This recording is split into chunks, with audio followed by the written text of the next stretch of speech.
Hello guys, magandang araw. Hayaan ko kayo, kwentuhan ko kayo ng pagbisita namin sa isang liblib na lugar. Pero si AI nang magsasalita at siya na rin gumawa ng voice over. Binanggit ko lang sa kanyang lahat. Yun. Title, nabisita ko ang pinakamagandang malayong isla sa Pilipinas. Magandang araw, mga kaibigan. Ako si Sabri Ibnon. Bulaga, kung ngayon ka palang naligaw dito sa channel ko, di nagtatipilitan pag mag-subscribe.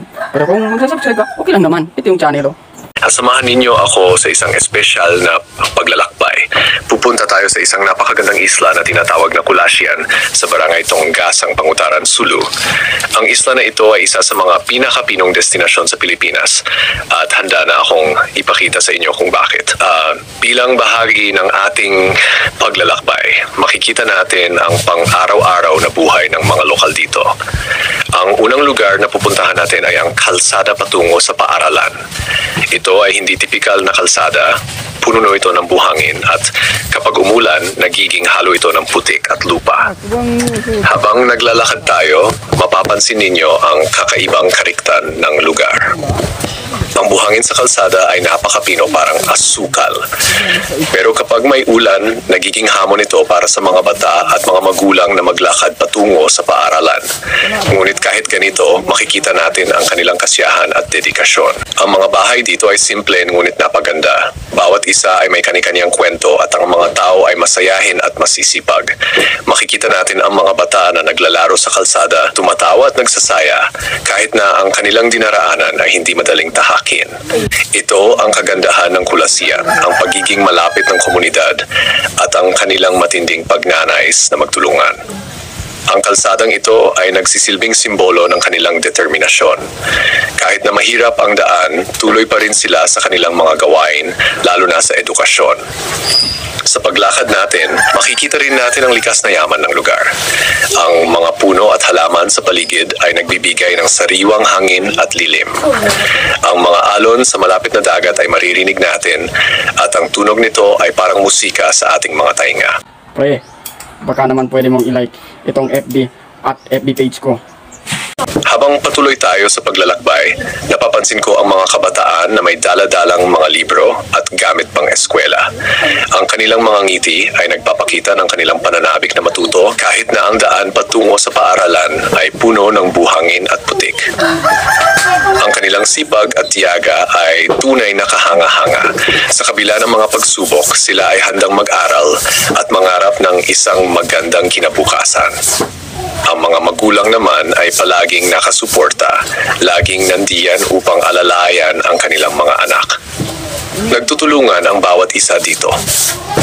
Ang komunidad ay isang malaking pamilya at bawat miyembro ay may papel na ginagampanan.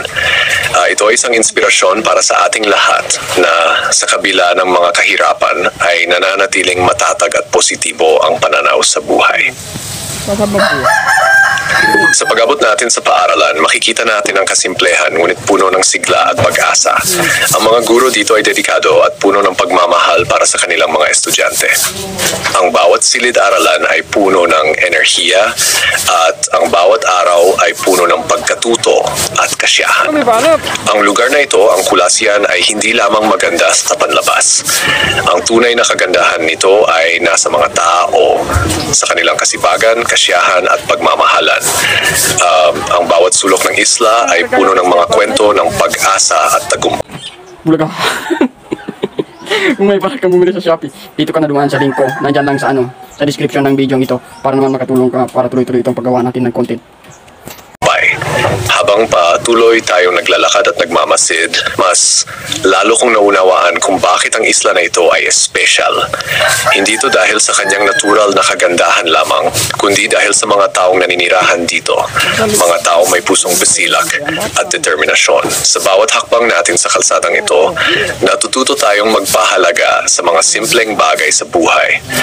Natutunan nating magpasalamat sa bawat biyaya at pagtagumpayan ng bawat hamon na dumarating.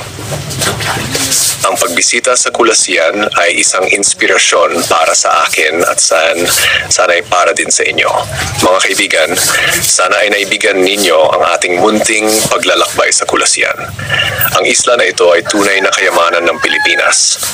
Puno ng mga kwento at aral na dala ko sa aking puso. Hanggang sa susunod nating paglalakbay, ako si Sabri Ibno, nagpapasalamat sa inyong pagsama.